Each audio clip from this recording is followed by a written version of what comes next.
Please welcome to the stage founder and CEO of Web Summit, Paddy Cosgrave.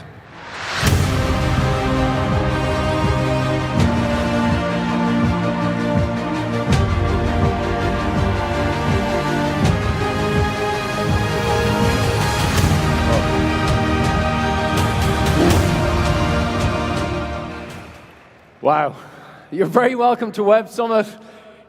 It's really great to be back here. Yeah. I see so many faces, so many friends, and even my family are here tonight, Faye and my two boys. It's great to be back. It's great to be back in sunny Portugal in November, isn't it? Come on, we can do a bit better than that. We need to give our host, Portugal, a huge, warm cheer and round of applause.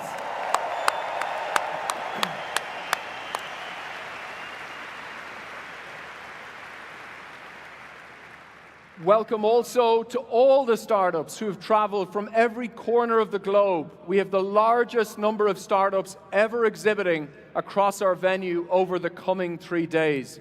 There's a significant increase in startups from the United States and from Latin America, in particular from Brazil.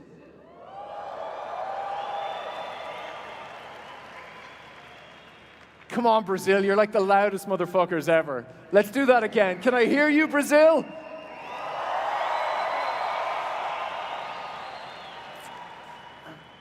We also have a record-breaking number of startups founded by women.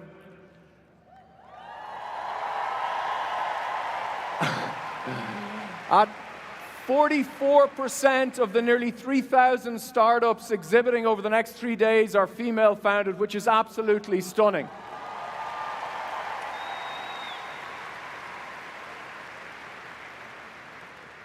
I remember when Revolut exhibited. Revolut had, like so many other startups, a tiny 1-meter booth. They also entered the startup competition, and they've gone on to become Europe's most valuable private tech company. There are so many stories like Revolut, young, unknown founders showing up at Web Summit and going on to great success. I hope all of you take the time to meet with many of these early-stage startups across our venue over the coming days. They are the center of Web Summit. They are the energy, the epicenter of Web Summit. Just last week, we released our first ever Crunchbase funding report, which showed early-stage startups who attended last year have raised over $750 million over the last 12 months alone, and that number is only increasing.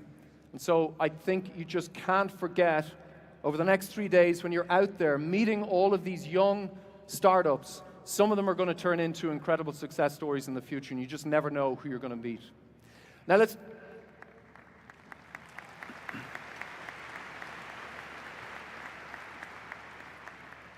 let's talk about meetups.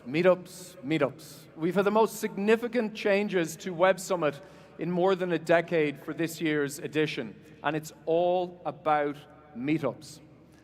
At Web Summit, we want to help you connect with the communities and groups that matter to you. It starts with the mobile app, with our mobile app. Meetups by day and by night now sit at the center of your experience at Web Summit. There are hundreds of highly curated meetups. Many will be recommended to you depending on your interests. In my case, I've been invited to a meetup for CEOs from Dublin this Thursday, and on Thursday afternoon, as an example, I'm going not to a robotics meetup, but to a robotics in manufacturing meetup, a niche of a niche. The group looks amazing, and we have a huge variety of meetups just for you. Many are entirely open, and you can find them on our mobile app. Making small meetups the core of Web Summit is, in my view, one of the biggest changes we've made in a decade. I think it's important to reiterate that Web Summit is about you, and this week, Lisbon is home to the world's largest gathering of startups, of nerds, of crazy people. Look around you, you're surrounded by incredible, incredible people. So in keeping with Web Summit tradition, I'm inviting you all to stand up and introduce yourselves to 3 people nearby. This is the magic of Web Summit. You really never know who you're going to be sitting beside. Are we ready? Let's all stand up. Come on. Here we go.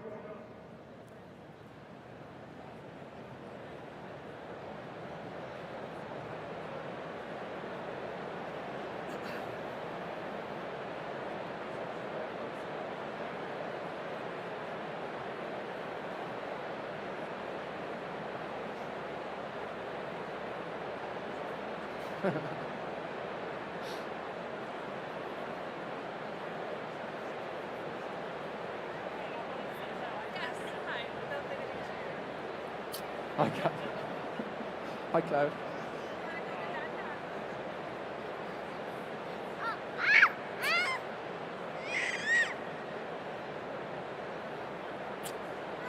There you go.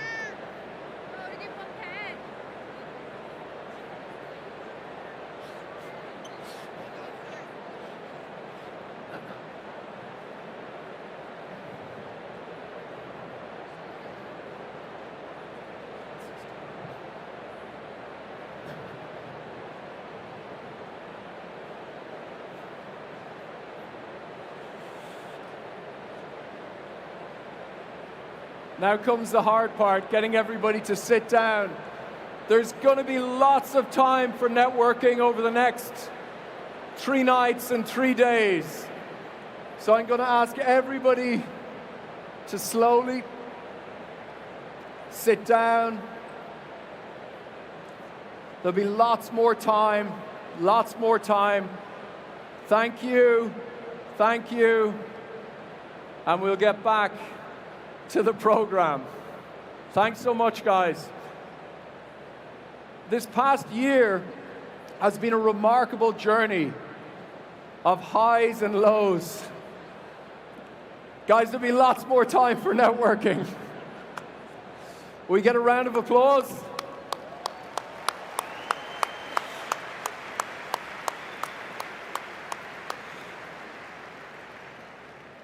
Change, both uplifting and challenging, is picking up speed like never before. Technology continues to impact everything we once held certain about work, society, economics, politics, and life itself on this planet. These are just some of the themes that will animate discussions across more than 20 stages over the next 3 days. But tonight, we have an amazing show. And so to open Web Summit, please welcome a great friend of mine and a wonderful human from the city of Lisbon, Mayor Carlos Modas.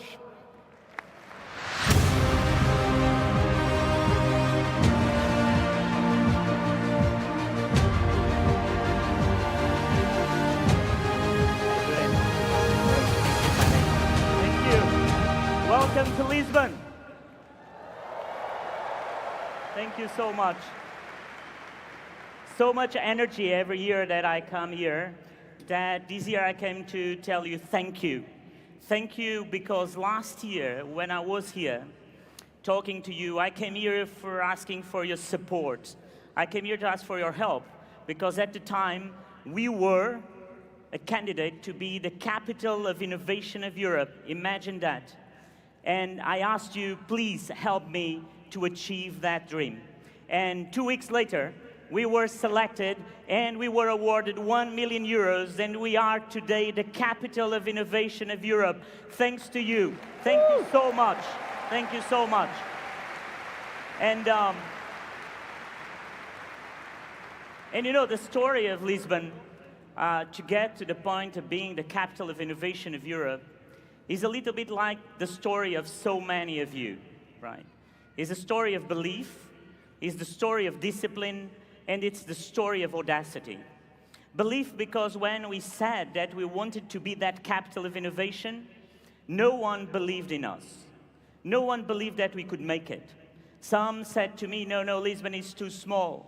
Someone said, no, Lisbon is too far from the big tech centers of Europe. And some called me a fool. But each time my team was working on that application to be the capital of innovation, and people were criticizing, what I told them is use that criticism to work harder. So get up every morning and work harder. And that's what they did. They work harder every day to achieve on that application the dream of that unicorn factory. And so that's a little bit like you. When people tell you that you should not believe or you should not do what you really feel in your gut, please transform that into a strength. That criticism becomes a strength. And then there was audacity.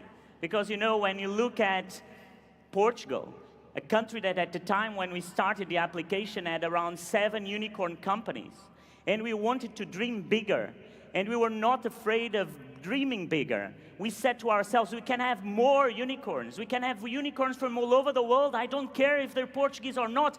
They want me to get them to Lisbon. They want to come to Lisbon, and I have to convince them to come to Lisbon. And that's what we did, with that audacity of not having or being afraid. And I think that you can relate to these because that's what your life is about. It's about that belief, it's about that discipline every day, and it's about getting there. And so 3 years later of this adventure, we have 14 unicorn companies that are based and have offices in our city. Yes, they are here because we believe, because we had the audacity to convince them to set up an office. They started some with 10 people. Now they have 300 people. We have more than 70 companies that joined those companies and announced more than 14,000 jobs in Lisbon. That's what happened in 3 years. Not just small or scale-ups. We had McKinsey & Company to opening a center of talent with 700 people.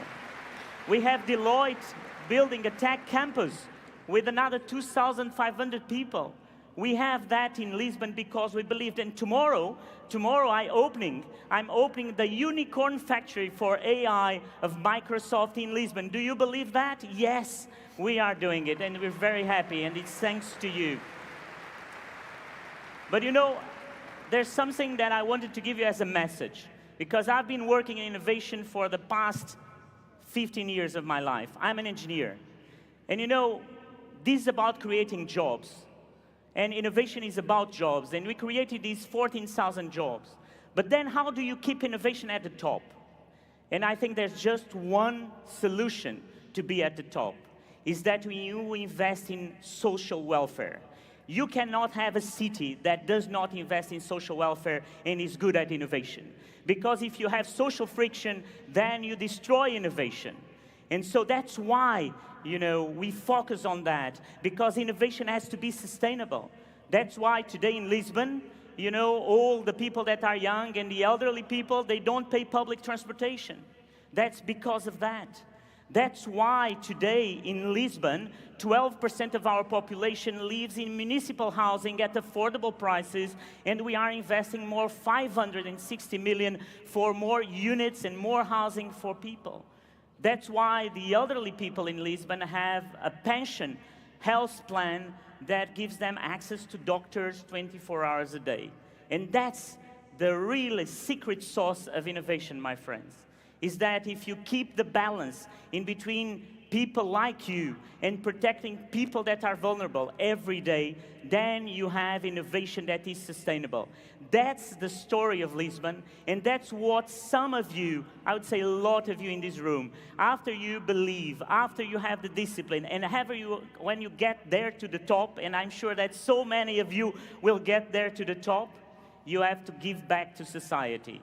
Give back to society. If you don't do that, then there's no innovation that is sustainable. So keep it up, enjoy the city, and let's make the city of social innovation, of sustainable innovation, helping people to get better. So thank you very much, and enjoy the ride. Thank you, Paddy. Thank you, Mayor. It is now my honor to invite the Prime Minister of Portugal, Luís Montenegro, to join us.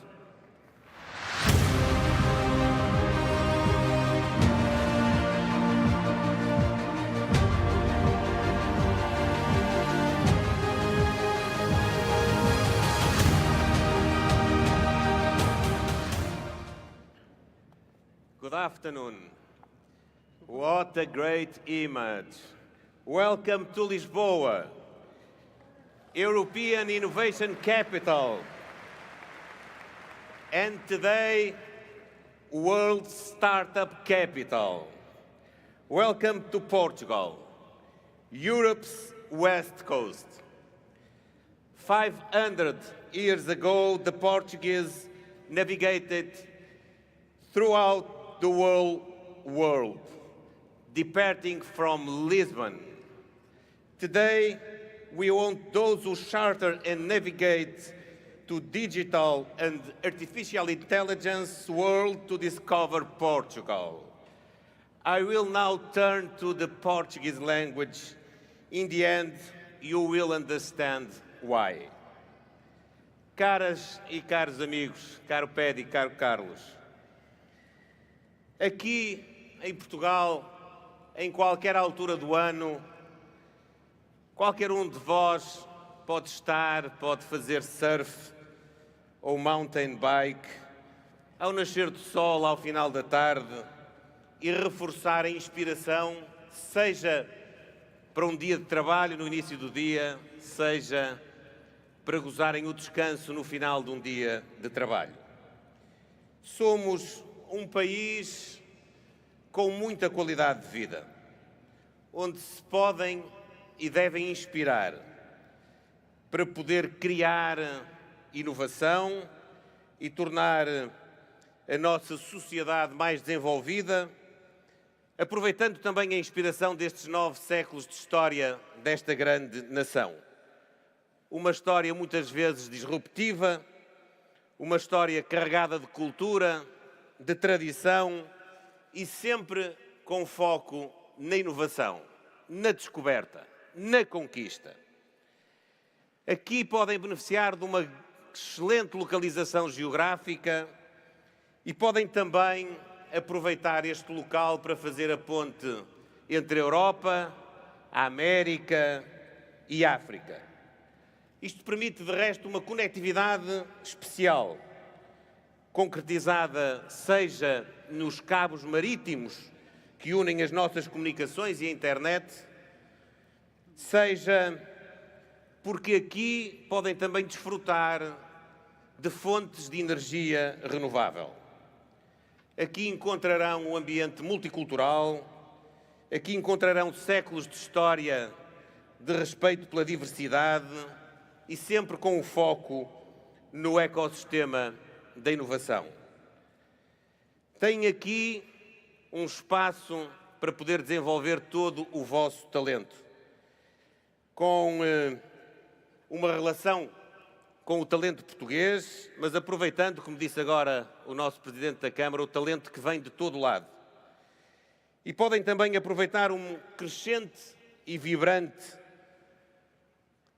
conjunto de pessoas e entidades, uma comunidade internacional que aqui traz o seu venture capitalism e muito daquilo que são as tecnologias associadas ao capital humano e a sua utilização. Aqui tem também um governo que está empenhado em poder aproveitar este triângulo virtuoso entre a ciência, o capital humano e o capital financeiro e o empreendedorismo.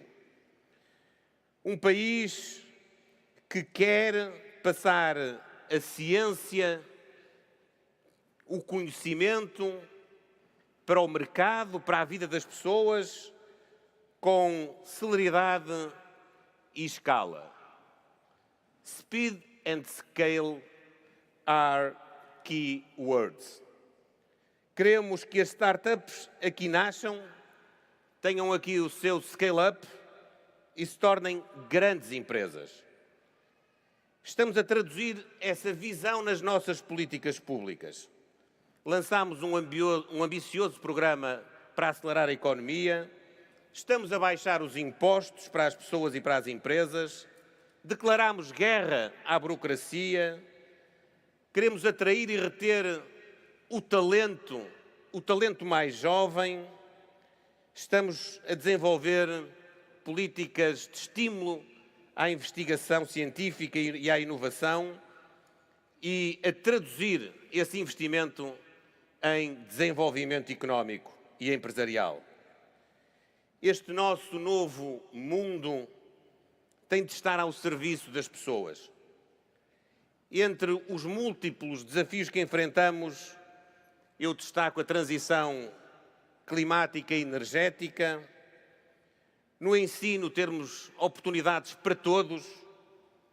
Na saúde e no envelhecimento, colocarmos a tecnologia e a inteligência artificial ao serviço dos cuidados médicos de qualidade e que possam cuidar de cada ser humano. Na comunicação e na informação, promover o conhecimento e combater, é um pedido que vos faço, combater com todas as armas a manipulação e a desinformação. E por fim, temos de preservar a memória, a cultura e a identidade que conjuga uma plataforma comum com a humanidade que nos une e a diversidade que nos enriquece.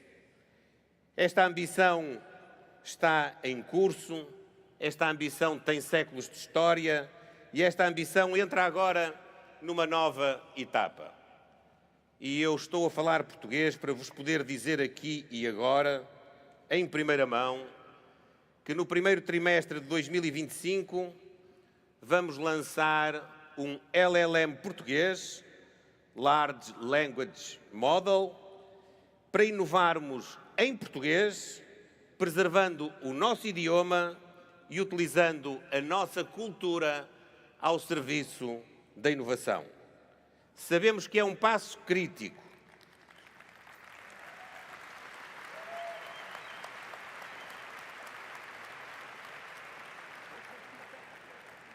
Sabemos que é um passo crítico, mas sabemos também que dessa maneira vamos conseguir hoje dar respostas que não conseguimos até ontem. Respostas inclusivas, dando a cada aluno um tutor educativo de inteligência artificial adaptado aos nossos currículos para o ajudar a compreender o mundo.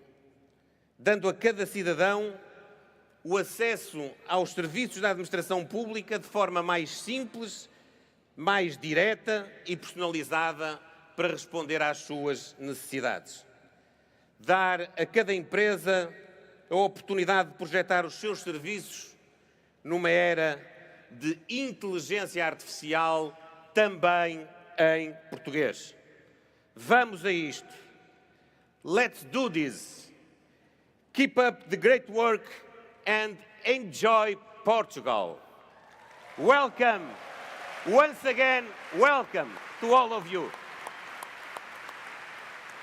That's fantastic. Thank you. Thank you so much. We'd now like to invite some of the most important figures in Portugal's startup ecosystem to join us on stage. Please give them a warm round of applause.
if I could invite the Mayor, Prime Minister, Minister for Economy to step forward, please, and a number of others. Let's get ready to kick things off. Let's run the countdown.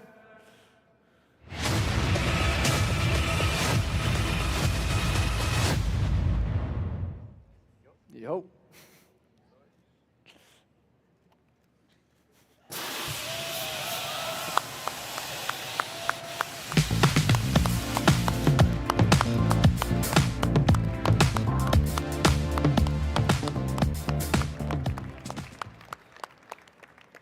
Thanks so much, guys.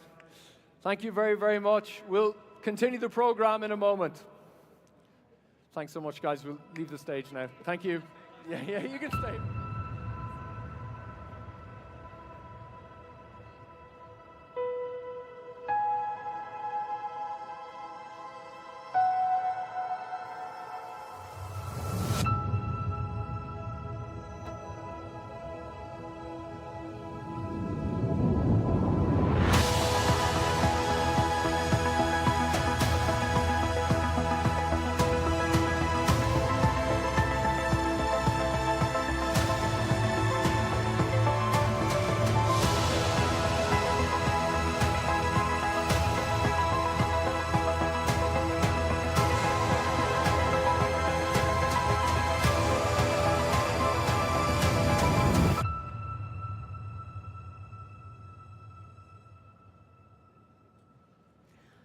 Muito boa tarde! Sejam muito bem-vindos ao Web Summit. My name is Laura Vicente. I'm your TV host and your co-host for Web Summit here in Lisbon.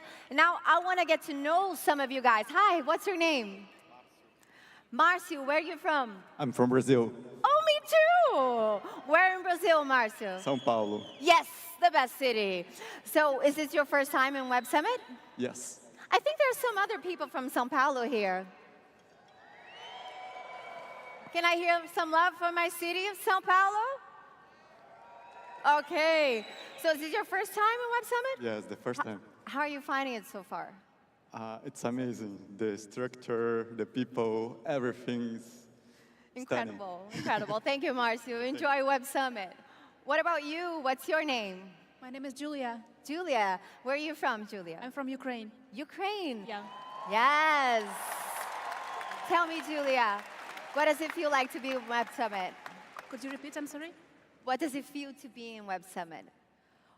It feels fantastic. It's my first time being here. I'm so happy to establish new network, see the world of startups, and be part of it. Incredible. Welcome, Julia. Okay, so now I'm hearing that my friend Luke is right on the build of Web Summit and has some important information for us. Luke? Thanks, Laura. Hey, everybody. Luke here, reporting live from the build, where everything is going really, really smooth to make sure that your experience here at Web Summit is fantastic. I haven't seen this many hard hats and high vises since a YMCA tribute act, but I'm told that that's not what's going on here today. That's next week. Anyway, it's like Christmas Eve for nerds in here at the moment, so I'll let them continue on and get ready for the rest of the day. Hope you're all enjoying your opening night, and we'll see you later. Back to you in the audience, Laura. Thank you, Luke. Important information. Okay, hi, what's your name? Hi, I'm Andrea. Where are you from, Andrea? El Salvador. El Salvador. Yes, Welcome. El Salvador in the Woo. house. Is this your first time in Web Summit? It is, it is. How are you finding it so far? Amazing. I mean, I've been doing some connections already, and I'm excited for the week ahead. Yeah, connections are a very strong spot for us. I want to know how it went afterwards. Okay, perfect. After the 4 days. Okay, thank you so much. Now we're going back to the stage with Patty. Thank you so much, Lara. Sea levels are rising at an incredible pace, as are global temperatures, storms, floods, crop failures. Fossil fuels still account for over 81% of the world's primary energy consumption. Our next speaker believes there is a way to turn CO2 into harmless chemicals, everyday products, or even fuels. But can it work? Armed with a PhD from Stanford and $650 million in freshly raised funding, please welcome in conversation with Amy Nordrum, executive editor of the MIT Tech Review, founder of 12, Itasha Cave. The company is called 12, named for the 12 12 isotope, the most abundant on Earth, dangerous in the atmosphere, but valuable when made into something else, something clean. What if we can electrify the chemicals industry? Can we then start to make chemicals that are smarter, better, and reduce emissions at the source? This is the moment in which we are starting to build the future. We need all hands on deck. We are a fossil-free chemical company built for the climate era.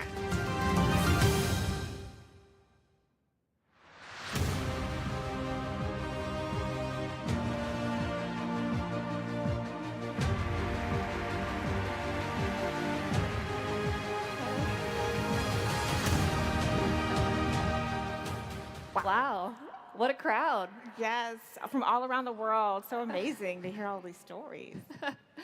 And what an honor to be here kicking off the show for all of you tonight. Itasha, I'm especially excited to be talking with you because last year at MIT Technology Review, we recognized your company 12 on our list of 15 climate tech companies to watch. So we've been keeping up with your progress. And tonight we're going to talk about what you've done since then, raised a lot of money, and what's next for 12. But first, let's start at the beginning. So Itasha, can you just tell us, why do we need a new way to produce jet fuel? Clearly we need to reduce emissions from aviation, but why not use biofuels or electrify all these airplanes and have them run on renewable electricity? Yeah, I love that question, because at the heart of it is like, why transform carbon? Why continue to use the same molecules that we use already? And there's really 3 reasons for that. So one, to go to electric flight, we would have to retrofit and redesign every single current aircraft that we have. And that's a huge endeavor and will take a lot of time. And secondly, we want to do this now. We have a feeling of urgency of wanting to decarbonize a very hard to decarbonize industry, which is aviation. And so right now, our fuel, which we delivered our first set of fuel under a US Air Force contract in 2021, that fuel could be dropped in immediately into an airplane. It already had regulational clearance, and we could immediately decarb flight and reduce emissions by up to 90%. So that speed and urgency is there when you ask the question, like, what if instead of electrifying the plane, you can instead electrify the fuel? And third, we see hydrocarbon fuels as fuels for the long haul. When I think about this optimistic future where we have cleaned up our atmosphere, our grandchildren are waking up and they're going to school and they're ordering their flying car, a flying taxi, and one family is getting in that car and flying to school or to work, I see that car, that short haul, small vehicle, as being electric. But when that family wants to come to Lisbon and wants to come and congregate as we are today and fly cross country with 200 passengers, they're going to need fuel for the long haul. And that fuel is going to be liquid hydrocarbons. Unless we can change the laws of physics, we know that liquid hydrocarbons are the most energy-dense fuel out there, and we need that for long-haul flight. And with biofuels are great. They have paved the way for sustainable aviation flight in general. But it really comes down to resources.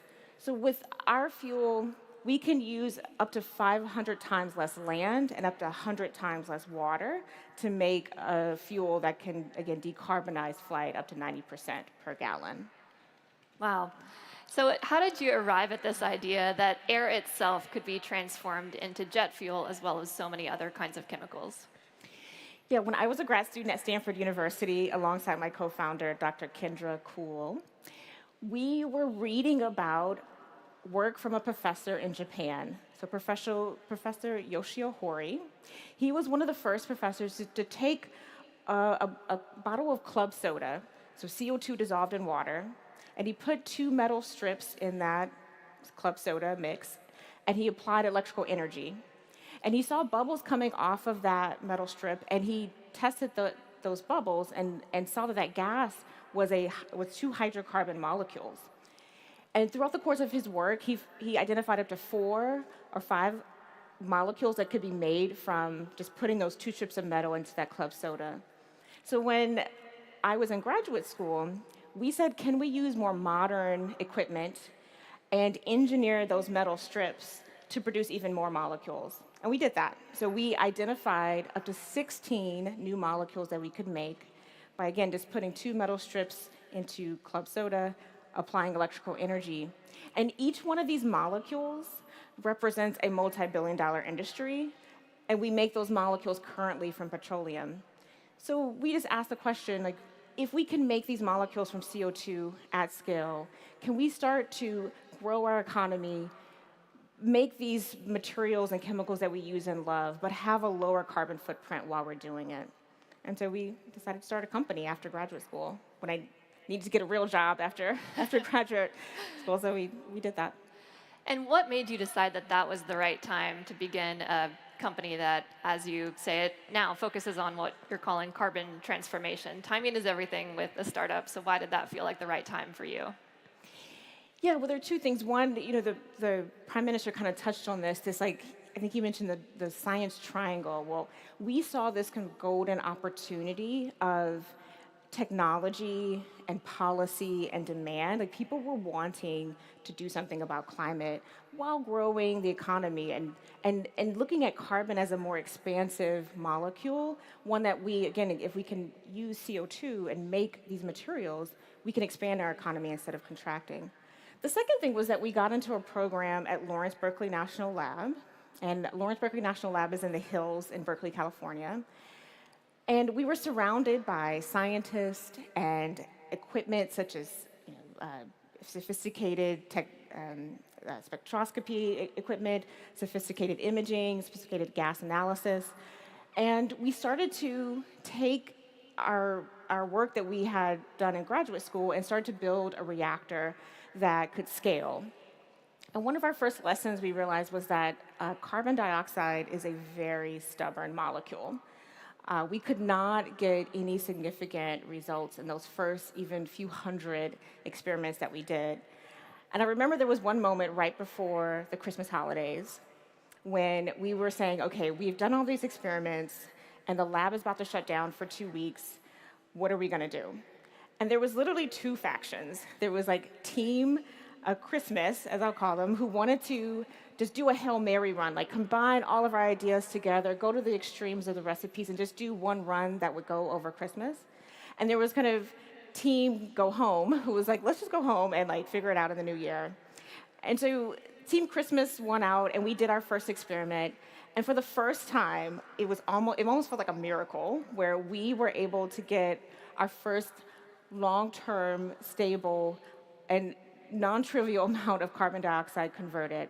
And so from there, I realized that we had something now where we could scale this molecule, we could transform it into something that could become the materials and chemicals that we use and love, many of which are in this room, from chairs to building materials to even fuels that brought us here. All of these materials are carbon-based, and we can make them with CO2. So you're taking CO2, you're taking carbon dioxide and water and electricity and turning it into all these different kinds of chemicals inside of that reactor. So it sounds a bit like magic, but tell us what's going on in there. What does that actual process look like, and how does it work? Yeah, well, that magic happens every day and around us. So in a lot of ways, we are mimicking trees and plants. So trees take carbon dioxide from the air, they take water from the air as well as from the ground, and they use sunlight to break down the CO2 and water molecule into smaller atomic bits and reform those atomic bits into sugars that they use for their own growth and development, and then they emit oxygen. And we do the exact same thing, except we use metal catalyst and electricity to break down the CO2 and water molecule into smaller atomic bits, and then reform those atomic bits into new hydrocarbon molecules, and we also release oxygen as well. So in every way, we are looking to do industrial photosynthesis and scale up this technology so that we can have industrial forests that are out there doing the work of trees. And you can see here on the slide that, again, it's just that CO2, water, and molecule with electricity. And in the foreground, you'll see you could call like a black leaf. So it does the work of leaves on trees, but we've made these electrodes that can do that work. And then we can make an array of different molecules. That's so fascinating. So how much water and renewable electricity will you need to power these reactors as you scale up production of jet fuels? And give us a sense, is the grid today anywhere close to being able to deliver that? Yeah, absolutely. Great question. So we, in a lot of ways, our plants at scale will consume about the same amount of energy as a data center. So as we're building this world where we have digital bits that are moving around for AI and other digital purposes, we can also build alongside these air plants or these industrial forests that move molecules and move carbon atoms so that we can create a sustainable world. And our first commercial plant that we're building is in Moses Lake, Washington. That one is a subscale version of our larger commercial plants. And it'll do about 100 cross-country flights worth of fuel in a year. And our larger commercial at-scale plants will do upwards of 10,000 flights per year. These are cross-country, 200-passenger flights that we can produce. And again, you're looking at the same energy usage about a data center. So hundreds of megawatts of utility-scale solar, utility-scale wind that would support that. And we do use the grid electricity as well to power our plants, but it ultimately is coming from these renewable sources. Interesting. What other scientific or engineering challenges will your team have to solve in order to succeed at this? Or is that no longer a problem and it's all about scaling up production and lowering costs from here on out? Well, it's all of the above. We definitely have some engineering challenges to get to scale. And we've already solved some of our engineering challenges. So we started off with an electrode that was the size of a postage stamp. And over the course of 4 iterations, we've grown that electrode to something that's the size of a desktop monitor. And so each one of those iterations, each time we increased the size of the electrode, we had to re-optimize the recipe. We had to run a series of tests and make sure we didn't have any defects in how we were manufacturing the electrode at that larger scale. And now we're taking that electrode that's at scale now, and we're stacking it up. And then we take the stack and we put it into a system. So we have the valves and the pumps and the piping that surrounds the stack. And imagine thinking of something that's like a shipping container size system that has a series of stacks and has the piping and everything contained within it. So now that's the area that we're innovating, and we're doing this engineering optimization to be able to build those shipping containers and then deploy them out into what we call air plants. So at each point, we're optimizing for cost, we're optimizing for manufacturing yield, we're optimizing so that we can be as low cost as possible, because that's the way we're going to really be able to have it such that every single flight can have sustainable aviation fuel in the future. So lots more work to do, it sounds like, but you've just raised almost $650 million. Yeah. So tell us how you're going to spend that money. What is that going to go toward, and what will 12 be focused on? Yeah, absolutely. Raising $645 million was a huge milestone and a huge signal that we were going in the right direction. And just thinking about, that time when we were at Lawrence Berkeley National Lab, and now we were here where we're getting signals from the private sector, not just the public sector. And so, that funding is a bit unique. It's not just all coming to the company as corporate equity.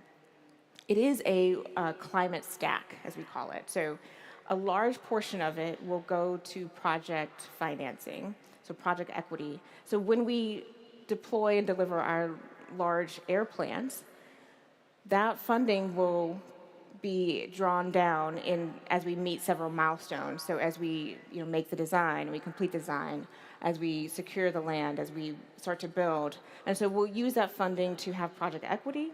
There was also project debt that was in there. And so, debt is the way in which a lot of renewables have come to scale, so solar and wind. Right now, you can finance that mostly with project debt. And so it's really important signal for us to know that we can get debt in addition to project equity as we start to build out our plants. And really, we're building more than just a company. We're really building an industry. Power to liquids or making electrofuels or E-Jet is really, there's a ton of volume there. There's a lot of scaling that we need to do. And so we need to think about just beyond our first plant, even beyond our second plant, really think about our first 10 plants. And so that financing will be part of that capital stack that will help us get all the way to 10 plants, and then even beyond that, so that we can build an industry of sustainable aviation flight. And so far, we've talked mostly about jet fuel, but you've also been in discussions with potential partners about collaborations for all kinds of consumer products. So what can you tell us about those conversations and what other products might be coming down the line?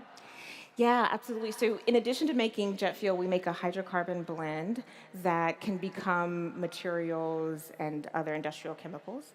And we've made some materials at a subscale. So we made lenses in sunglasses with Pangaea. We made a component in Tide detergent with Procter & Gamble. And we made a car part with Mercedes-Benz. And so we're really excited about our ability to make all of these materials that we use and love that support our lifestyle, making them from the air instead of making them from petro. And for our first plant that we're building in Moses Lake, Washington, that plant will support a at-scale customer engagement, which we're currently discussing and under contract, but we're really excited about going to a much larger scale and having a much larger presence in consumer products, such that you can buy a product. Again, it's the same materials, it's the same compound that you would love and use, but instead of it coming from petroleum, you can have it come from CO2. And CO2 Made is the brand that we're building for those materials.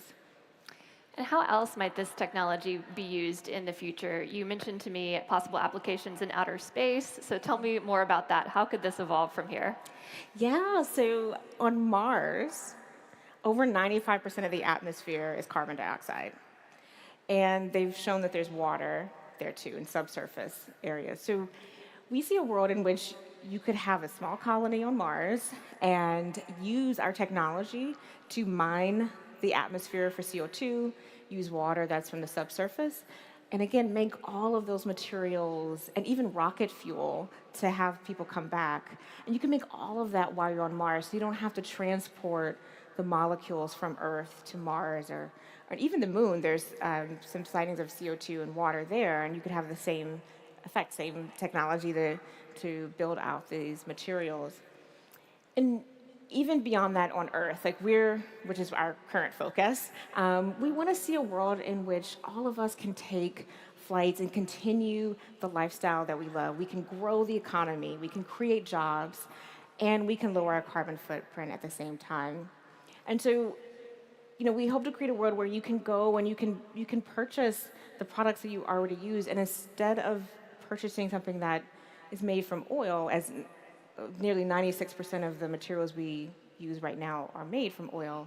Instead, you could get it made from air and made from CO2, so CO2 Made. So we're building toward that world, and we can't wait until our grandkids and all of our great-grandkids can live in a world where they can say, wow, I remember those first few moments when we were looking to create an industry, creating sustainable aviation fuel, and building a world that's clean. That's all we have time for. I've learned so much. I hope you did as well. Thank you, Natasha, for being here. Looking forward to following your progress. Yeah.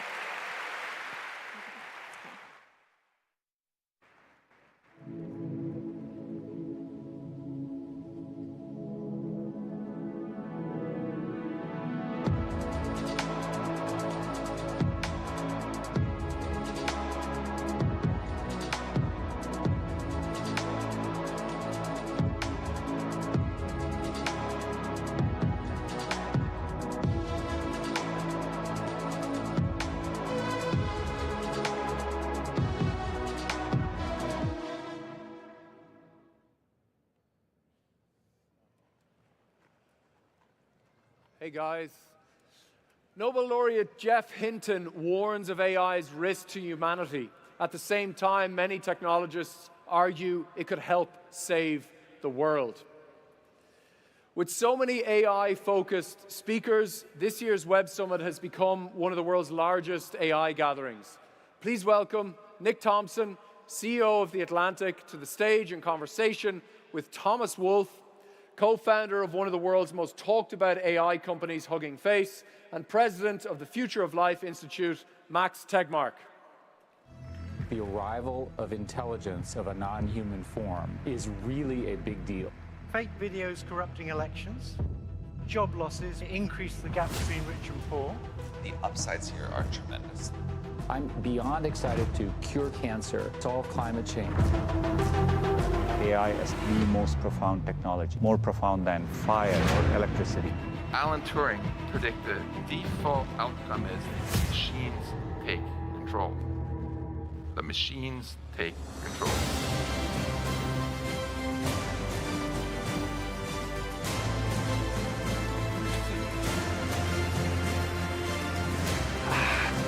All right.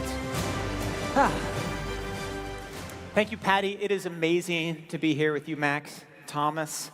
What I love about this conversation is both these guys are very values aligned with this crowd. Open source, power to the people. You probably respect and like their work a lot, and yet I suspect that one of you might think the other's work is going to destroy all of humanity. So, let's get into it. Max, I want to start with you. Just sort of set the table.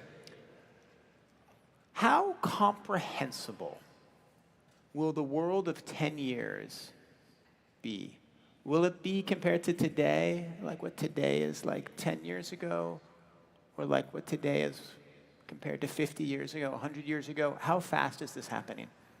You know, from my perspective as a hardcore nerd, the professor has been doing AI research at MIT for many, many years. I really don't like this question, what will happen? As if we here are some kind of pathetic, passive bystanders just sitting here eating popcorn, you know, waiting for the future to happen to us. I think we And I also think that most of the way we try to predict the future today are wrong. It's a little bit like when you try to explain from someone before the internet, you know, the 90s, that today we spend like an average 9 hours per day on our screen, right? People will be like, no, that's not possible. I don't trust you. I can't project my world of today in the world you're describing. I think in many ways, when we describe AI world, we have this fake vision of how it's going to be. And then we either go in the apocalyptic direction, which is robots are going to kill us, or we go in this utopian direction where we all love each other and our machines are helping us. So I think it's not like that. We need to imagine actually how AI is going to integrate in society. And my deep belief is it's going to be a lot like the internet. It's going to be everywhere. Okay, so let's talk about this fork. And let's focus on how to get this fork, or make the right turn at the fork in the road. So one of the things that I read in a recent essay of yours, and you've talked about, you have a line that you've used, that we are closer to building AGI than we are figuring out how to align or control it, which I think is a very smart statement. Basically, the speed which progress is going is faster than our ability to control it. Thomas over here is making open source AI, giving AI to everybody, making sure that everybody has access to that. Isn't that going to cause big problems? I love open source. You know, MIT, where I work, is arguably the cradle of open source. And who has ever used the MIT license on your open source stuff, right? But, this is a nerdy audience. That's awesome. Yeah. Good job, I audience. like it. But I think I think whatever rule, if we as a society decide that there are certain things we should not do, you know, child pornography or some code that lets you build bioweapons, I don't care whether it's open sourced or closed source for profit. We shouldn't do it either way. But it's a lot easier to stop it if there's 2 companies that are allowing it to happen than if there are 14,000. Not necessarily, because if there's 2 companies, then it just becomes one company that gets so powerful it can start doing regulatory capture over the regulators, and you can't stop it at all. I really think it's important to democratize this power and have it not just all sit and have some tech bros and one dark boardroom in Silicon Valley decide things for the rest of us. Thomas, how do you think... Who's not clapping for that? Who actually wants people in a dank boardroom to be citing things for us? Thomas, how do you make sure the proper safety controls are built into open source models so that we don't end up taking the wrong fork into this world of death and peril? I think we tend to associate closed model with trust a lot, which is, I think, very wrong. If you make a list today of all the misuse of AI, the deepfakes, the fake news generation, you will be quite surprised that they're pretty much all done with closed source model. So that's the first step, I would say, which is this dichotomy saying open source is dangerous, but closed source is all safe. There won't be any misuse of closed source model, I think is very wrong in the end. It's incredibly interesting because that's true. But it's Thanks. not necessarily true, right? Like, it is easier to do bad things with open source, but fewer people are doing that. And is that just because fewer people are using open source, or is there something about the culture? I think by construction, closed source model are also made to be very easy to use because it's a product. They want a lot of people to use it. So the entry barrier, if you want today to generate 10,000 completion with a model, you would generally go to one of the largest AI company, right? It will be also the cheapest way. But another thing about closed source also that we thought, okay, it's trust. Like if it's closed, if it's secret, we're all safe, okay? Now what we see is also these companies are not like military bunkers. People come and go from one to the other. Like a lot of people at OpenAI have been living. Now Anthropic, not a lot of people have been living until now, I would say, right? And these people go to create new companies, and they form small people who know now how to build LLMs, go to create new company. Then appears Mistral, then appears Character, yeah. So this idea that, if we just, keep people in these 2 or 3 companies, we're all safe, I think is really also misunderstanding how fluid the whole AI field is. All right. So you guys actually agree. You want AI dispersed. You want lots of people. You guys are in favor of open source. That's the world of AI you want. Are we going there, or are we actually consolidating? I think the bigger fork in the road, frankly, is whether we're trying to build a bunch of increasingly awesome tools. And by definition, a tool is something that the user can control. Like, you want your car to be as powerful as possible, but you don't want to lose control over it. And in the same way, I feel strongly, we humans, we want to build AI as powerful as possible and not lose control over it. It's going to benefit us.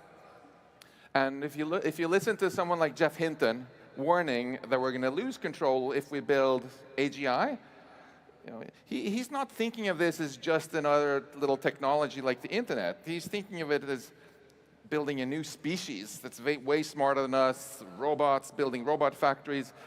It's trivial to see how you could lose control over that. Now, I think rushing in that direction before we figured out to control it is a really, really bad idea, incredibly dumb.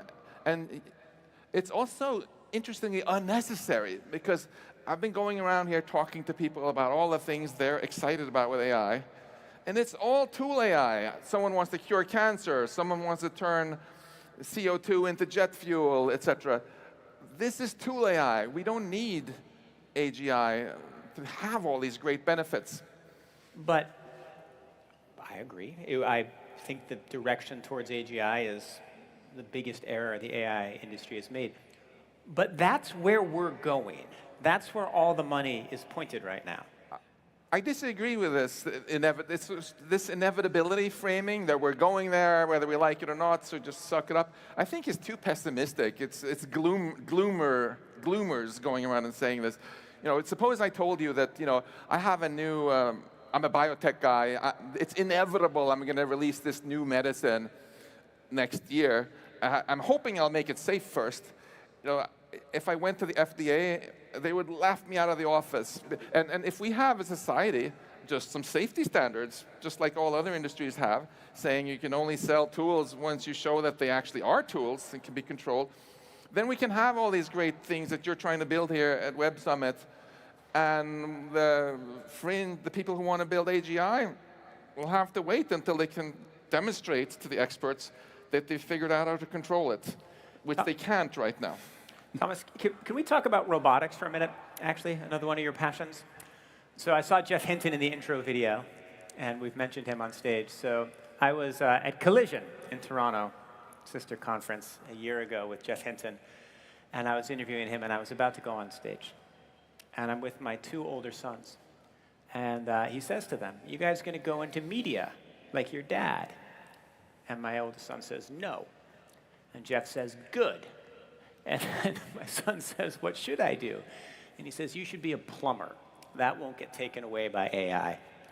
So my question for you, my son gave up his media career, dropped out of school, and is training to be a plumber. Is that the right choice? Or is robotics AI going to come from plumbers? Yeah, so my prediction for next year is it's going to be the year of robotics and open source robotics. This is starting to work in the past few months, and it's, as every development in AI, we see it's again exponential. Wow. You know, we had simple tasks, now we see robots. I was reading a paper in the plane. They have a robot throwing a pan to have like an egg flipping around. This is like super dynamic thing. It works, and it's open source as well, which is great. But that's not the topic. But yeah, robotics is going to happen next year. There's a little bit of price of robots, but this is also decreasing. And because we can use neural network to compensate for some limitations of hardware, I think it's going to go to a really low price. And then what's left, right? What is the ultimate, maybe a question for you, what is the ultimate human task in the future? Is it for me, let me say it would be maybe the one-person CEO of a huge company, like the maybe creator of something. I think you're totally right about robotics. I mean, the difficult thing that's held up robotics has not been our ability to make hinges and motors and actuators. It's the intelligence in them. So it's very natural that when the intelligence itself goes down, gets vastly better, so does robotics. I think the question of what is it that we humans are always going to be better than machines at is the wrong question. We should never, our brains are biological computers. That's what I think. And there's no reason to think that there's anything that we can do now that machines couldn't in principle do better if we want that to happen. But we are building this future. So why on earth should we ever build a future where we're forcing ourselves to compete with machines? It's completely ridiculous. If we find that we get meaning in our lives, for example, from raising our children ourselves or working as nurses, we are not forced to replace ourselves by robots and have to compete like that. I think we need to rebrand our species. You know, we call ourselves Homo sapiens because we inflated our ego by being, we're so sapient, we're the smart ones, right? If we're going to live in a world with smarter machines, we need to realize that there's something else that's much more valuable about humanity than our intelligence, and ask, okay, what do we want to delegate to machines? I don't think it should be everything. So, okay, we've circled around this a couple of times, which is you feel like there is a different choice that needs to be made by society, by us at a structural level. You have, to your left, a man very responsible for a lot of the architecture that will power these robots, that will power these machines. What should he do tomorrow that he's not doing right now? I think he and all of us should go tell our political leaders that, look, you know, all other industries, we have safety standards. We have safety standards for medicines, for airplanes. That's why we felt so safe when we flew here. Let's have safety standards for AI as well. The only reason we don't is because AI is a new kid on the block. And, ooh, nice. And once, this is not rocket science, once we have safety standards, then companies and entrepreneurs like all of you will start to innovate to meet those standards. Whoever meets them first gets the biggest market share. And the most basic safety standard red line is obviously that the tool should be a tool. If the company can't convince the experts that they're going to keep control over their AGI, well, come back when you can, buddy. You know, and in the meantime, we can innovate and do all this other great stuff without having this specter of loss of control hanging over us. Well, we happen to have a new political leader in my country, and I will go back and send him a DM on Truth Social when we're done making this argument. We have just a couple minutes left. Let's talk about international geopolitics. So in America, we did just have this election. And the only time AI came up in any way was for the two candidates to agree that China should not get AI, whatever that means. And you have argued forcefully that this is not the right approach. Will you explain why, Max? Yeah, I call this geopolitical race to build AGI before the other guy, the hopium war, because it's fueled by hopium, just delusional hope that AGI can be controlled, which we really don't know how to do. So it's not an arms race between the US and China. It's a suicide race where whoever gets AGI first is going to lose control to this future machine species or whatever and ruin it for everyone. So no, this is not a game that the Chinese government has any incentive to play. They like their power. Why would they let some Chinese AI company build AGI and so they would lose control? Similarly, the US wants to keep its power. I think the US and China both will realize that they just need to make sure that none of their own companies lose control over AGI. And then I think what will happen is, once they've done that, independently of each other, just put in national safety standards, just like they did for medicines and airplanes, then they'll talk to each other and be like, hey, wait a minute, how can we make sure North Korea doesn't build AGI or some other country? And then they'll push the rest of the world to sign an AGI moratorium treaty where no one does it until the control problem has been solved. That's my positive vision for how this is going to go. It's a remarkable vision, and it's very rare to hear that in the current discourse. Thomas, can I ask you, when it comes to geopolitics, do you put any restrictions on non-democratic countries using the tools you build in any ways? And is there a point at which they could become so powerful that you would do that in a deep way? It's a good question.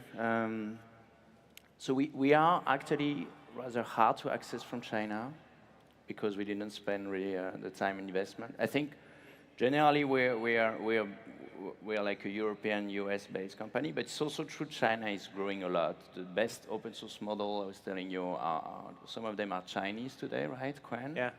So it's also hard to ignore that. Yeah, we didn't have. A lot of the time we see ourselves as kind of a Switzerland of AI, which is kind of a neutral place. The question is how long we can hold this position if there is like political races.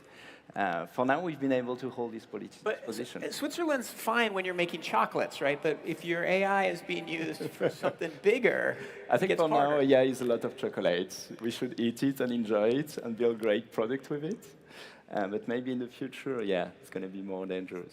Since our time is up, can I just say something positive here? Because we've talked about... He just called AI chocolates. How much more positive can you get? But yes, even more. Max. Because I think we've talked about some gloomy stuff that happens if we take the wrong turn. But I think we have to remember the positive side also. You know, it's absolutely amazing how far we have come as a species from being utterly disempowered without science and tech, you know, having a life expectancy of 29 years old, etc. And I think the ultimate empowerment can be AI tools. If we can use ever more powerful AI tools that do what we want to amplify human intelligence, there's basically no limit to how amazing a future we can build together. So let's stay away from geopolitical pissing contests that nobody wins and build a great future together. All right, that was a marvelous, wonderful, informative panel. Thank you to the nerdiest opening act Pharrell has ever had. Thanks. Thanks.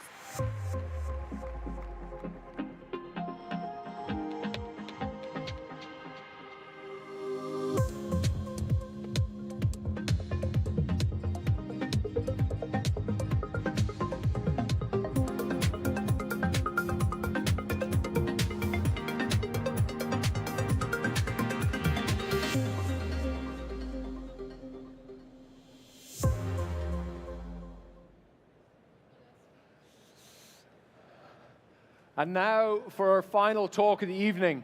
Coming to the stage, we have Frank Cooper, CMO of Visa. But tonight, Frank has another exciting role, introducing special guest Pharrell Williams, the Grammy-winning, Academy Award-nominated artist and entrepreneur. Together, they'll dive into a conversation on commerce, culture, and everything in between. Please join me in welcoming Visa's Frank Cooper to the stage.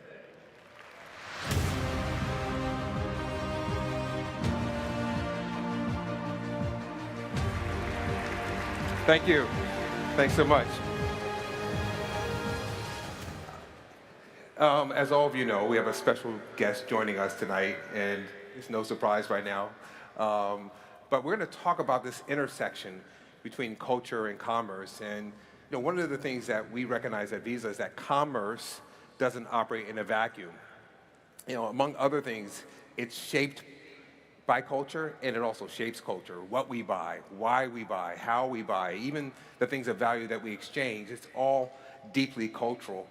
And what we've noticed is that within that dynamic, creativity has risen as a force that's differentiating those who are successful. And it's not just the act of creating something new, it's the art and science of expanding what is possible for more and more people. It's something emanating deep from within creators, but it's also showing who we can become. And so what's exciting for me is that we're seeing this range of creators across, of course, music and fashion, but also social media and podcasters and streamers and in tech. And it's leading to what we all see is projected to be a $480 billion business, the creator economy.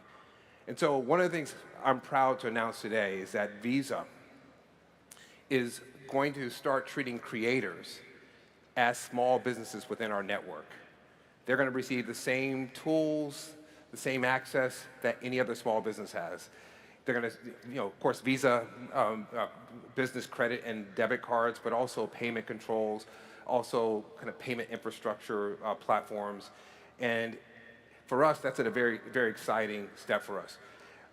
But it really is, it's Visa being alongside creative people and small businesses, anyone, as they take small steps forward. It's really that process of taking small steps that we're going to talk about. And so before I bring Pharrell up on stage, let me just play this video that kind of alludes to what I'm talking about for small steps. Let's roll the video. Show me your prodigies, your wonderkins, overnight successes, sensations, virtuosos, outliers. Show me the unfairly gifted, the business masterminds, the once-in-a-generation talents, and we'll show you the late nights, the early risers, tough days, the relentless fighters, taking small steps forward to make the big things happen.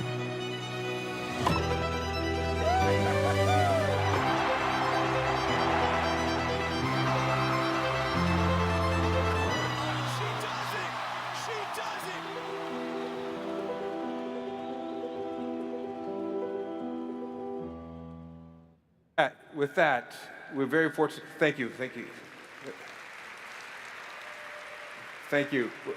With that, we're very fortunate to have with us tonight Grammy Award-winning artist and producer, Academy Award-nominated filmmaker, philanthropist, all-around great human being, and creative director of Louis Vuitton. Please give a warm welcome to the stage to Pharrell Williams.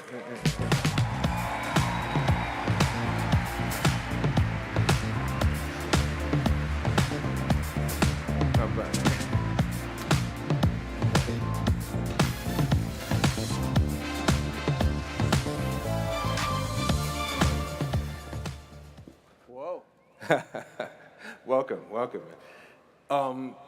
I gave this whole kind of wind up about all the things that you've done, and I kind of skimmed the surface of it, really. I mean, you've done a lot more.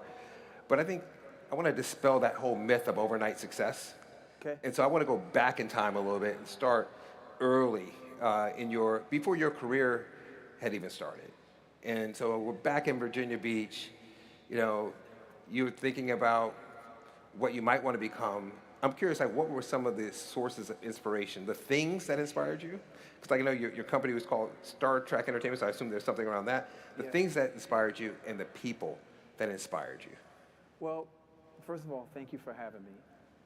And thank you all for being here tonight. I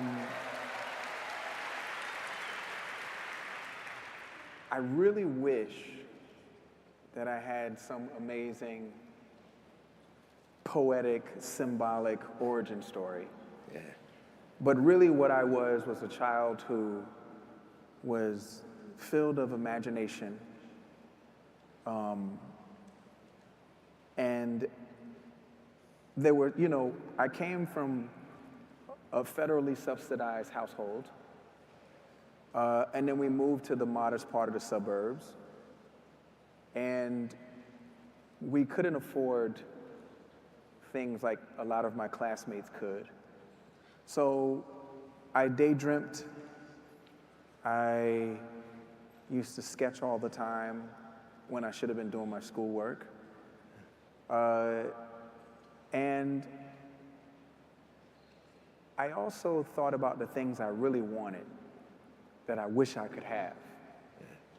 And so my friends would wear like, you know, I wore like, coming from skateboarding, I wore like Vans, but my friends wore Jordans. And I remember thinking, man, I would love to have a pair of Jordans. Yeah. But if I got them, they were like black at the time, like the Jordan 3s. I was like, man, but if I got them, I would make them in green, or I'd make them in red, or I'd make them in yellow.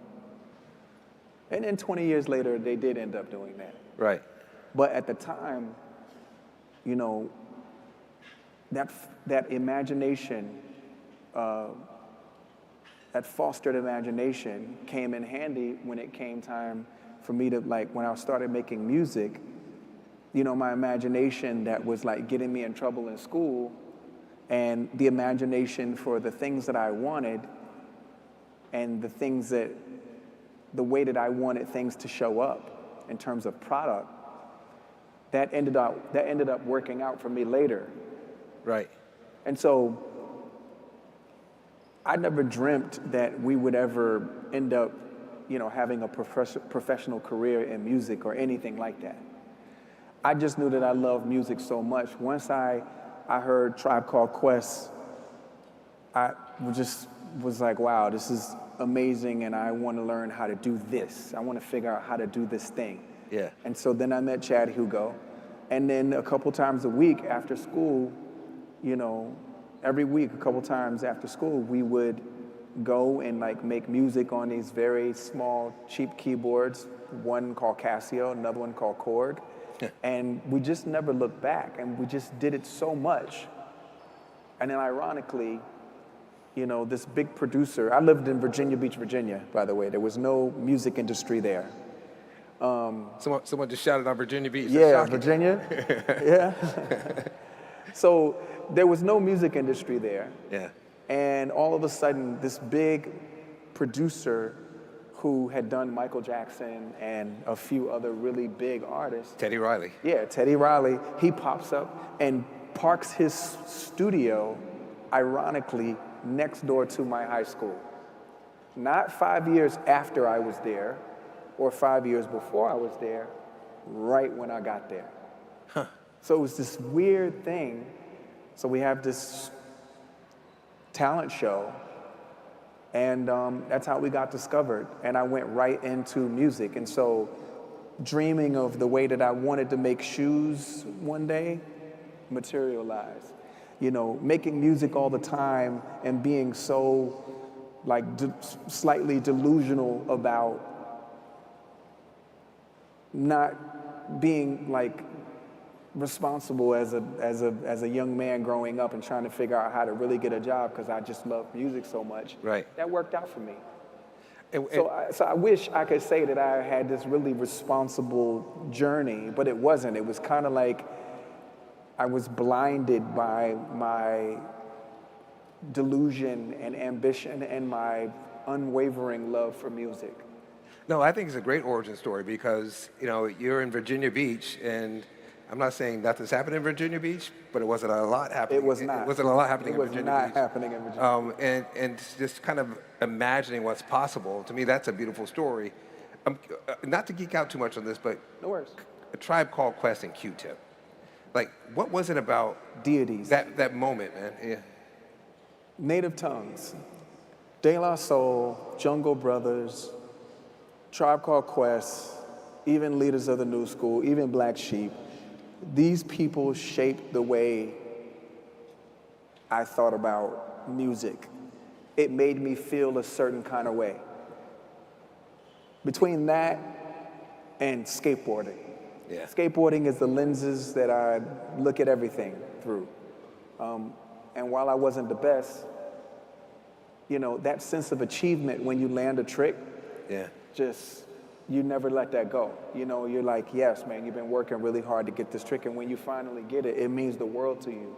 So that taught me like discipline, along with like being in the marching band.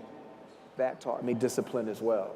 So I got discipline from very different areas in my life. And the last thing I'll touch on, just because I'm curious, you know, I think one of your earliest companies was called Star Trek Entertainment. So I'm just assuming that you were a Star Trek fan growing up. Live long and prosper. And I'm just curious, like, so. That's everything for me. Like, how do you think that inspired you? I mean, because that was like, at that time, you know, I think people will call it geek culture, and now it intersected with pop culture. And Yeah. I'm just curious, like, how that shaped your how it sparked your imagination. Well, it's funny you said Spark. Spock, you know, that was like my nickname. They used to call me Dr. Spock when I was a kid. Oh, really? Because my ears were pointy. And I just loved the TV show. And I loved that they would go to different worlds and meet different species. Yeah. And that just made me dream as a child, you know? Yeah, yeah. You know, I'm going to shift gears a little bit here, man. And, Okay. you know, at the video I was showing, part of what it was trying to say is that the process or the path to success, a lot of times people see people at the finish line. Yeah. They see someone on the stage holding multiple Grammys. But the real story is about the process. Yeah. You know, of just the process of getting better. And most people don't see that. I was wondering if you can just shed some light on how you think about the process. I think the biggest issue, how's everybody feeling right now? Yeah. Just want to make sure. You know, in my country, we are raised to think about how to make the most money because our parents thought that way. And they had this like false sense of like what the American dream is or should be. And the American dream is not about making the most money. In fact, the human dream and the consumer's dream shouldn't be about making the most money. It should be about spending the most time doing something that you love. Yeah. So many times, your parents told you they wanted you to be a doctor, they wanted you to be a lawyer, and some of you did it, and it's cool. But then some of you go to college as you're taking that major, and you find out, you know what, I know my mom and dad have spent all this money. They're gonna be really pissed, but I'm changing my major. That happens too, right? Right? And you are happy. Yeah. But that's not what happens to the vast majority. The vast majority, they go after it and they don't get it. And then they end up working somewhere that they hate because it's the next best thing financially. But I always say, if you think about something that you love so much that if you could snap your fingers right now and you could work there and you never made any money, but all your bills were paid, would you do it? Would you? Right? Now, that same job, let's say it's football and you're 3'4", and it's not going to happen. There's other jobs connected to it. Yeah. There is being the trainer, there is designing the uniforms, there is being the coach, there is being the bus driver, there is selling popcorn, there's the concession stand. There's so many things you could be, you know, one of the people who work production, you could work the cameras, whatever it is. If you can find a vocation around something that you love, you now have a dream job. And you will show up there, you'll be the first one there, and you'll be the last one to leave, and you'll love it. And if you can actually find a way to service other human beings, well, now you have a human, universal dream job that you feel like you get paid because you would do it for free if you'd love to, if you could. Right. And to me, that is what we should be telling our children. That is the way that we should be leading our society, for people to do what they love, because then you're not on a Monday afternoon, you're not going, oh man, it's just 1 p.m. I got like 5 more hours to go, you know. Yeah. Instead, you're the first one that shows up to work, and on Friday, around 10 p.m., everyone's like, are you ready to go? Let's go. And you're like, no, I just need 5 more minutes. Yeah. That's a dream job. That's what we should be talking about as a society. You know, I've heard you say, and maybe this is what you mean, yes, I totally agree. I've heard you say before that I don't have a job. And I think what you meant by that is that I don't think of this as like work in the classic sense that I have to be here. You mean at Louis Vuitton? Yeah. Okay, so at Louis Vuitton, that is an artist in residency. Interesting. Yes. My time is being subsidized for me to be creative. Interesting.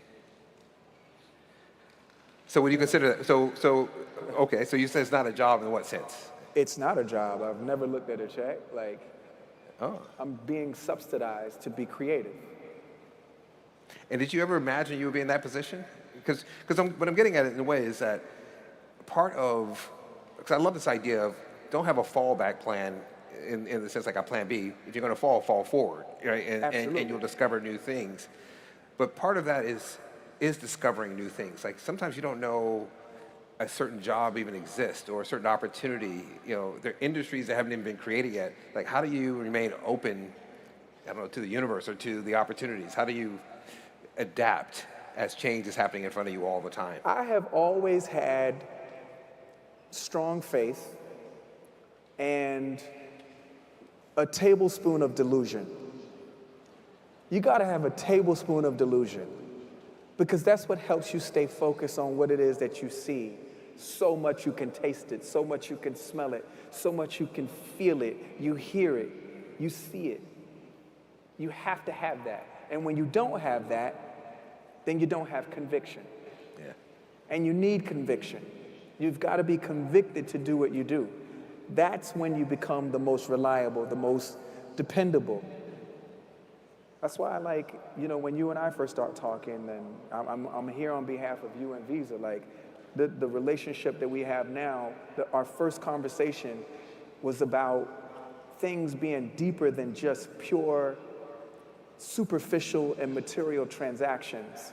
It was deeper than that. These things that we get or we acquire or we consume, consumer, these things enable us to have something that you can never lose, which is the experience. Yeah. That's what brought us together. Yeah. I want to be a part of an organization or a company or corporation that helps human beings have great experiences. I love that. I love that. I want to shift gears a little bit and talk about culture shaping commerce. And you know, one of the things, you know, when I was at Def Jam before and the music industry, one of the things that I found fascinating is that hip hop culture kind of shifted the mindset of artists and how they think about commerce. Because you remember at one time it was almost taboo to try to, that somehow commerce would undermine the art. But hip hop culture just exploded that whole idea. It's now like, no, they're interconnected. I was curious how you think about culture shaping commerce and vice versa. It always has. It's not a new phenomenon. I would say probably the only thing that's new is the fact that it's now hip hop. But if you look at the influence of African Americans since we came over as captives, we have influenced the market. For example, you know, we all know the reason why Wall Street is called Wall Street is because the first commodity traded in America had to stand against it. Yeah. It was our ancestors. Yeah. Wall Street. It's still called that today. Yeah. Yeah. We've always had an influence, good, bad, or indifferent. But the whole thing is, it's like I was saying to you backstage, it's like, and we were actually saying together, you know, we're used to that as a culture. Yeah. We look at what's left and that becomes the soup. Yeah. Yeah. Exactly. But if you're out here now and you're saying, okay, they're saying, Pharrell, I love this idea of culture shapes commerce. How can I tap into culture? Like, does culture reveal itself? You know, do I need to be out every night? You are the culture. What does that mean? I mean, when you look in the mirror, you are the culture. You are the change. You are the inspiration. The fire is in you. It's not, sure, it could be in a tree if you light it, but the fire is in human beings. It's what we do that moves big swaths of demographics to go in different directions called trends. It's us. And so when you were, and I know fashion comes in cycles. My wife Nina was telling me about the Timberland, which you cost me money, but we're going to talk about that later. But cowboy culture comes through. Sure. You tap into dog culture. You see, not everyone sees that though. And part of it is timing, I think, right? Like you have to time these things. So like in this moment in time, this idea kind of works. So there seems to be a process that people can go through to actually become more in tune with finding that thing within them that can connect to large groups of people. Yeah, and you know what? It's, you know, art is created by those who have vision, but it's what they see is the actual art. The physical manifestation is a representation of what this person was seeing in their mind. Yeah. And the same thing can be said about entrepreneurship or even a basic conversation.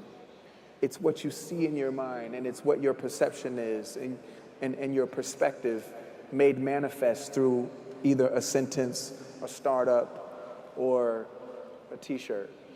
Mm-hmm. So, all right, let's shift gears a little bit here. I want to, if that makes sense. No, it does make sense to me. I think what you're saying, at least my interpretation of it, is that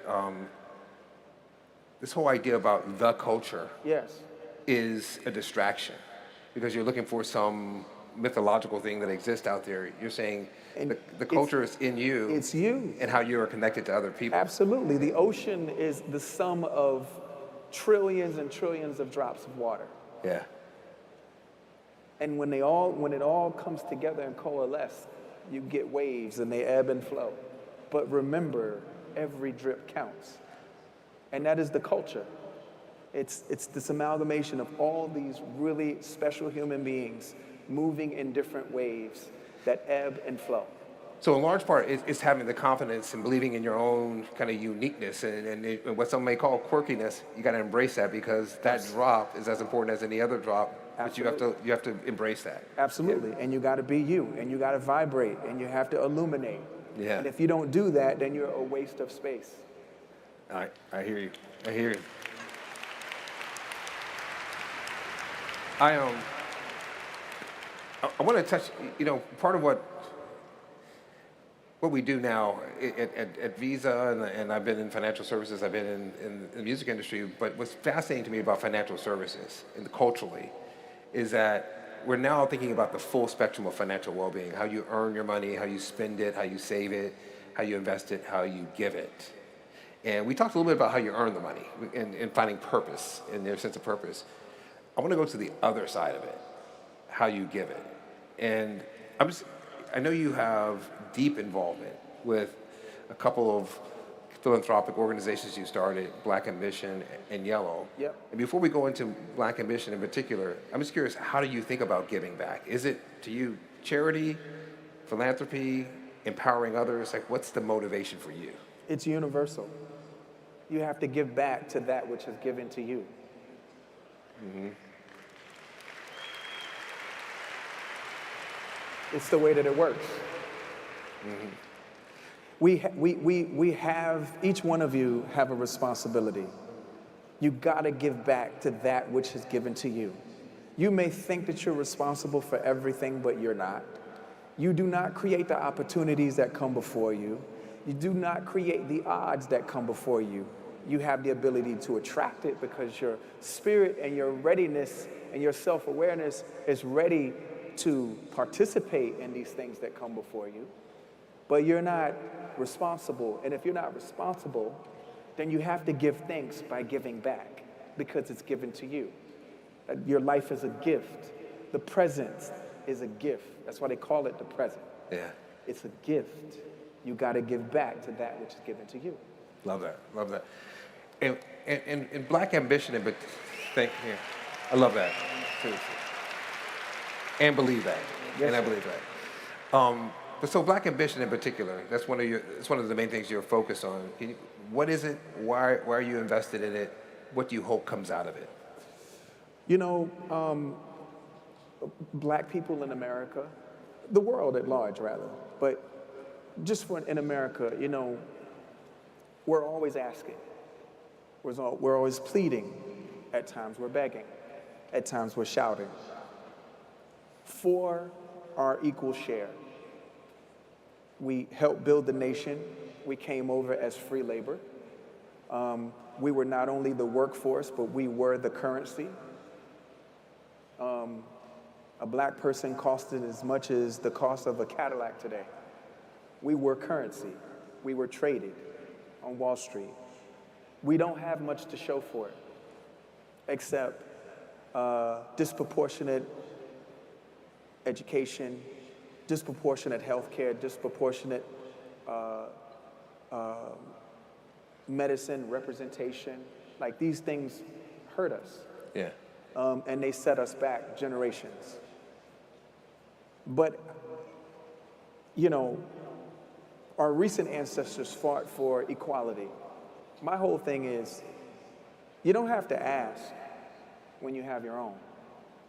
So we created Black Ambition to foster Black and brown ideas and have mentorship, you know, scaffolding around the businesses to teach them how to build their businesses, build their startups.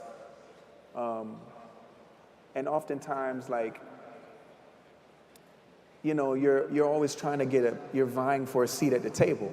Our whole philosophy is, if you build your own table, you can invite whoever you want there. Right. Right? So it's just time for yes, it's time for entrepreneurship, and it's time for, you know, startups and great ideas that are Black and brown to just have their fair share in the sun. Not asking for equality. Right. We are going to plan and build for equity, our own. And this is an idea and an ambition that can apply to anyone, anywhere in the world, right? Which is basically build your own table. Absolutely. Yeah. Build your own table and decide who you want to be there. And by the way, these are Black and brown ideas, but these are Black and brown ideas for the rest of the world to participate in.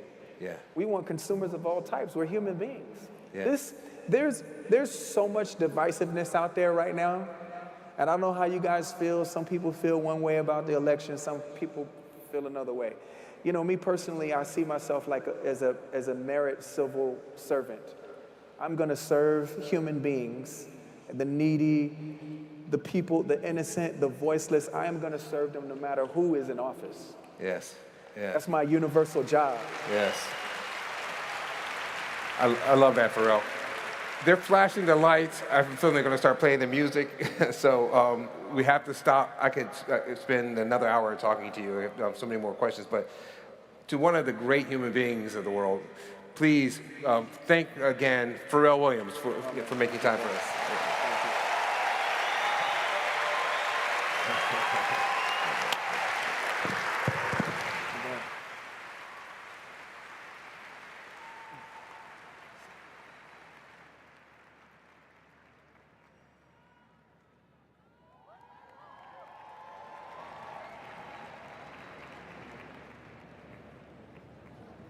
Thanks a million, everybody. Thanks for coming to opening night. Have a fantastic night out on the streets of Lisbon, and we'll see you all first thing tomorrow morning. Doors open at 8 a.m. Thank you and good night.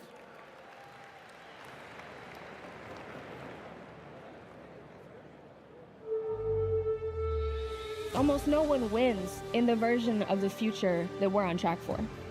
The future of knowledge is no different than it's ever been. It takes serious effort.